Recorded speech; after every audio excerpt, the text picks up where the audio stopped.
एक बार फिर से स्वागत है घटना चक्र में आपका। हम चर्चा कर रहे हैं कि जो प्रेस काउंसिल के अध्यक्ष जस्टिस काटजू साहब के जो नए बयान आए, उन्होंने टाइम्स ऑफ इंडिया में जो खबर लिखा है उन्होंने, और जो लिख के उन्होंने साफ साफ कहा है कि इस देश के उच्चतम न्यायालय के 3 पूर्व मुख्य न्यायाधीश R C. Lahoti, V K. Sabharwal, K G. Balakrishnan ने ऐसे जज को बने रहने की अनुमति दी जो भ्रष्ट थे, और वो अनुमति देना जो है अनुचित समझौते के तौर पे उन्होंने देखा है।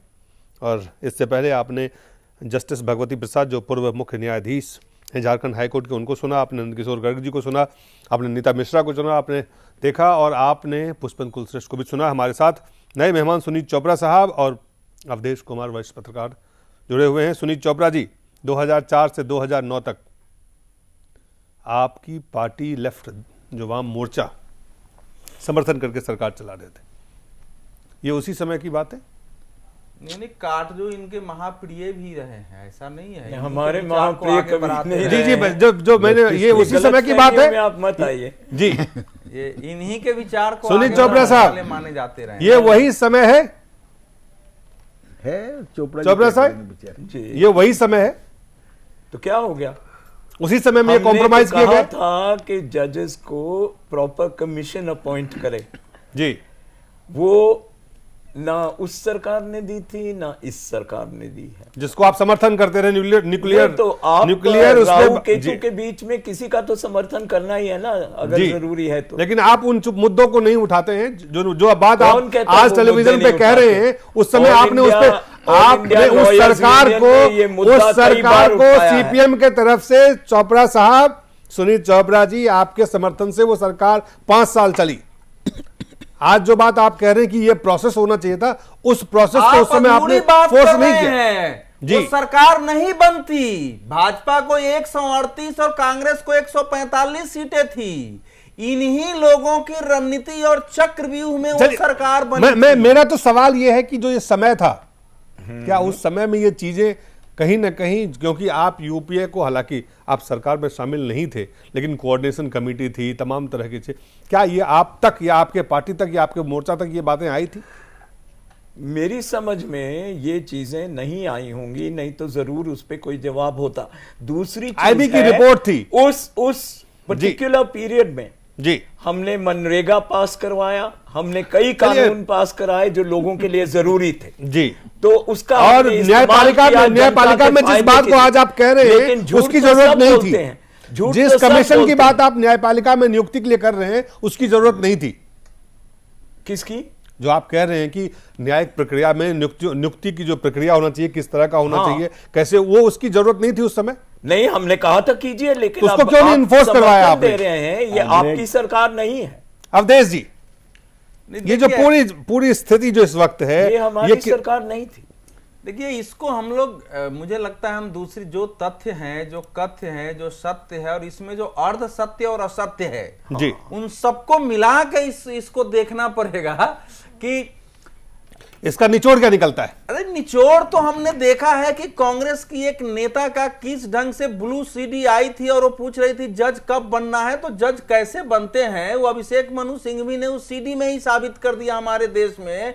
और वो इस प्रकार के, ये बहुत बताने की जरूरत है, सारे जजों के बारे में मैं नहीं कह रहा हूं, लेकिन सरकारें अपने प्रभाव से जो लोग भी वो कैसे जज बनाते हैं। अब ये डिस्ट्रिक्ट जज से आदमी हाई कोर्ट के जज तक पहुंचा है। अब जस्टिस काटजू कह रहे हैं कि उस पर आरोप लगा था, आरोप लगने के बाद हमने जो है लिखा था, उनको बात की थी चीफ जस्टिस से बात, और आईबी का उनका रिपोर्ट। लाहौटी जैसा एक ईमानदार जज भी इस घेरे में आ जाते हैं, 3 सुप्रीम कोर्ट के जज घेरे में आ जाते हैं। वो सारे क्या पागल थे कि उसको प्रमोशन दे दिया होगा? कई बार चीजों को देखने का अपना नजरिया भी होता है। देखिए, जुडिशियरी में भी भ्रष्टाचार, मैं तो ये मानता हूं, एक जज साहब बैठे हुए हैं कि जुडिशियरी से ज्यादा भ्रष्ट संस्था हमारे देश में कोई है ही नहीं। जज साहब घूस नहीं लेते हैं, लेकिन पेशकार साहब और क्लर्क साहब बगैर घूस के तो डेट भी नहीं देते हैं, और वो सब होता रहता है हमारे यहां।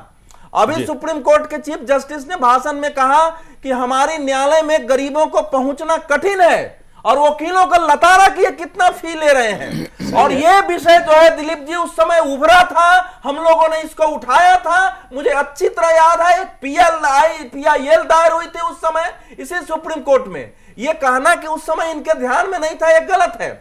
लेकिन मैं ये कह रहा हूं अभी जो हम लोग जस्टिस काटजू को निशाना बनाए, देखिए हमारे देश में नौकरी करते हुए कोई विद्रोह नहीं करता है। जैन टीवी में अगर दिलीप कुमार से असंतोष होगा या जैन साहब से, तो वो जब तक यहां नौकरी करेगा नहीं बोलेगा, जब नौकरी से निकल जाएगा तब जाके बताएगा। ताकत तो वही होती है जब आप गलत को उस समय बोले, गलत को गलत बोले। नहीं, वो 10 साल के निकलने के बाद अगर आप बोलते हैं, आज भी वो जो बोल रहे हैं, मैं तो कह रहा हूं कि आज भी जो बोल रहे हैं वो सच ही हो, कोई आवश्यक नहीं है। क्योंकि जस्टिस काटजू जो है वो थोड़ा साइकोलॉजिकल डिसऑर्डर के पुराने शिकार है। 99% लोगों को मूर्ख बोलते हैं। मेरे साथ भी उनकी 2-3 बार बकझक हो चुकी है। तो इसलिए मैं जो कुछ कह रहे हैं उनका नजरिया है। प्रेस काउंसिल ऑफ इंडिया के अध्यक्ष भी हैं। नहीं, मेरा कहना है कि आईबी की रिपोर्ट है तो सरकार के पास आईबी है, उस रिपोर्ट को सामने ले आए कि उस जज के पास है कि नहीं है। लेकिन ये आपको देखिए, सच बात यह है कि काटजू की बहाली कैसे हुई, अगर इसको भी ढूंढ लेंगे, पता नहीं सुप्रीम कोर्ट के जज कैसे बने, तो उसमें भी दोष आपको निकल जाएगा। तो इस समय राजनीतिक शीर्ष राजनीतिक नेतृत्व के कारण जजों की अगर बहालियों आप ये कह रहे हैं कि काटजू साहब सुर्खियों के कारण वो ये बात कह रहे हैं, सुर्खियां बटोरना चाहते हैं? नहीं, इसमें कुछ आप कहना क्या चाहते हैं? मैं ये कहना चाह रहा हूं कि जजों के अपॉइंटमेंट में इस प्रकार की बातें होती हैं। आप कह रहे हैं कि नियुक्ति प्रक्रिया ही जो है वो उसमें खामियां हैं। तो समूची नियुक्ति प्रक्रिया में खामियां होती है। सरकार की कोई नियुक्ति प्रक्रिया है ही नहीं जिसमें कि कोई छिद्र नहीं हो, उसका इस्तेमाल नहीं किया जाए। लेकिन मेरा कहना इतना ही है जी कि अगर डीएमके ने सरकार पर दबाव डाला कि इसको अगर आप हटाते हैं तो आपकी सरकार गिर जाएगी, ये जानकारी जस्टिस काटजू को कहां से मिल गई? सवाल तो ये है। अगर क्या डीएमके ने इनके सामने कहा था? पहली बात तो ये है। इसलिए मैं या फिर उनको रिपोर्ट हुआ था? नहीं, वही ना, उनको मद्रास हाई कोर्ट में बैठे हुए थे, शंकराचार्य जी बेचारे जेल में गए थे उस समय, जयललिता, इतना हंगामा था। मुझे वो सब चीजें याद है, ऐसा नहीं है कि मुझे याद नहीं है। मैं एक एक चीज कवर करता हूं। इसलिए मैं इस बात को तो मान सकता हूं कि जो जज साहब थे वो हो सकता है वो भ्रष्ट रहे हो, उन पर आरोप रहा हो, आरोप है तो क्या नाम है, अब काटजू साहब उस पर एक FIR दर्ज करें, उसको अरेस्ट करवाएं। इस समय ऐसा थोड़ा है कि देश के रिटायर्ड सुप्रीम कोर्ट के जज को FIR नहीं है। मेरा एक प्रश्न है काटजू जी से। जिस मनमोहन सिंह सरकार को वो एक्सपोज कर रहे हैं 10 साल बाद, सही जब सरकार चलेगी कोई बात नहीं, उसी सरकार के अपॉइंटी हैं, और कम से कम इतना तो मॉरल गट्स उनमें होने चाहिए कि मनमोहन सिंह द्वारा नियुक्त प्रेस काउंसिल के चेयरमैन हैं, तो आज उनको कम से कम मैं इतना एक्सपेक्ट करता था कि वो उससे इस्तीफा देते, स्वामी भक्ति दिखाएं जी, इस्तीफा देते कि मैं उस व्यक्ति द्वारा ही नियुक्त किया गया था। और आज मेरी आत्मा जग गई है। मैं सच जिस आदमी ने भाषा बदल दी, उन्होंने लेख लिखा कि हिटलर है, वो काम कर देते तो मैं मार्कंडे के ऊपर पूरा विश्वास होता। भारत का पहला सुप्रीम कोर्ट जज था दिलीप जी, जिसने कैसे लिखा कि हिटलर की तरह आ रहा है। उसने पूरी कथा लिखी कि कैसे फासिज्म, नाजीज्म नरेंद्र मोदी के देश में आ रहा है, और पाकिस्तान के अखबारों में। आपके चैनल के माध्यम से मैं काटजू जी से इतना जरूर चाहूंगा कि वो आज मनमोहन सिंह द्वारा इस्तीफा देना होता तो वो पद लेते नहीं, उनको तो पता हो जब पद ले रहे आज दे दें, जब आज जागे 10 साल बाद। एक अहम सवाल है कि आप जिस सरकार ने न्यायपालिका के साथ इतना गंभीर, जिस बात को वो कह रहे हैं बहुत गंभीर है, आप खुद पूर्व न्यायाधीश रह चुके हैं हाई कोर्ट के, क्या अगर आपको पता हो कि ये स्थिति एक सरकार में है, उस सरकार के द्वारा दिए गए इस तरह के पद पे या उस तरह की चीज़ों के लिए आप कोशिश करेंगे, प्रयास करेंगे, जाएंगे वहाँ पर? देखिए दिलीप जी, अगर आप मुझसे व्यक्तिगत रूप से पूछ रहे हैं जी, तो मैं आपको बताऊं कि मैं व्यक्तिगत नहीं, मैं इसको एक जो वो ही मैं आपको बता रहा हूं कि हमारे देश में जो सामंती व्यवस्था थी उसका विष अभी तक व्याप्त है। हम किसी भी शक्तिशाली व्यक्ति के विरुद्ध आसानी से बोलते नहीं हैं, जज भी नहीं बोलता है। और जजों के अपॉइंटमेंट के लिए जिस तरह से लाइन लगाई जाती है चीफ जस्टिस के घर के सामने या उसके दफ्तर में, या सिफारिशें की जाती हैं, वो मेरी व्यक्तिगत जानकारी की बात है। और वो सब होने के बाद अपॉइंटमेंट तभी होता है जब आप तलवे चाटते हैं। भारद्वाज जी ने बड़े आसानी से कहा कि सब वैसे होता है, तो भारद्वाज जी के जमाने में जो अपॉइंटमेंट्स होते थे उनके बारे में ये जग जाहिर था कि वो कैसे होते हैं। उसको अब मैं अगर कुछ कहूंगा तो वो प्रमाण मांगे जाएंगे, वो प्रमाण मिलते नहीं है। जो प्रमाण बंद कमरे में होते हैं, जिस बात की तरफ नीता जी इशारा कर रही हैं कि प्रमाण मिले तो बात प्रमाण मिलते नहीं है ऐसे प्रमाण। वरना ऐसा भी कहा जाता है कि उस जज ने जूते उठा के पहनाए, उस जज ने ये किया, उस जज ने ये किया। नहीं, इंदिरा गांधी के शासन काल में कैसे चीफ जस्टिस बनते थे वो जरा ध्यान कर। वही मैं इतिहास के उस हंसराज जी का अरुण भारद्वाज से मिलना पड़ता है। उसी बात को आखिर जो चीजें आज याद आप करा ये रहा देखिए, हूं। सवाल है कि किसी भी एक आम खास कोई भी नागरिक हो, वो तमाम लोगों के लिए देश में एक ही उम्मीद है। अगर उनके साथ कुछ भी होता है उन्हें लगता है न्यायपालिका है, और उस न्यायपालिका में अगर आप भ्रष्ट जज को न सिर्फ नियुक्त करते हैं बल्कि उसको प्रमोट करते हैं, वही मैं कह रहा हूं। बल्कि अपनी सरकार बचाने के लिए आप उसका इस्तेमाल करते हैं। देखिए, ये एलिगेशन बहुत गंभीर है।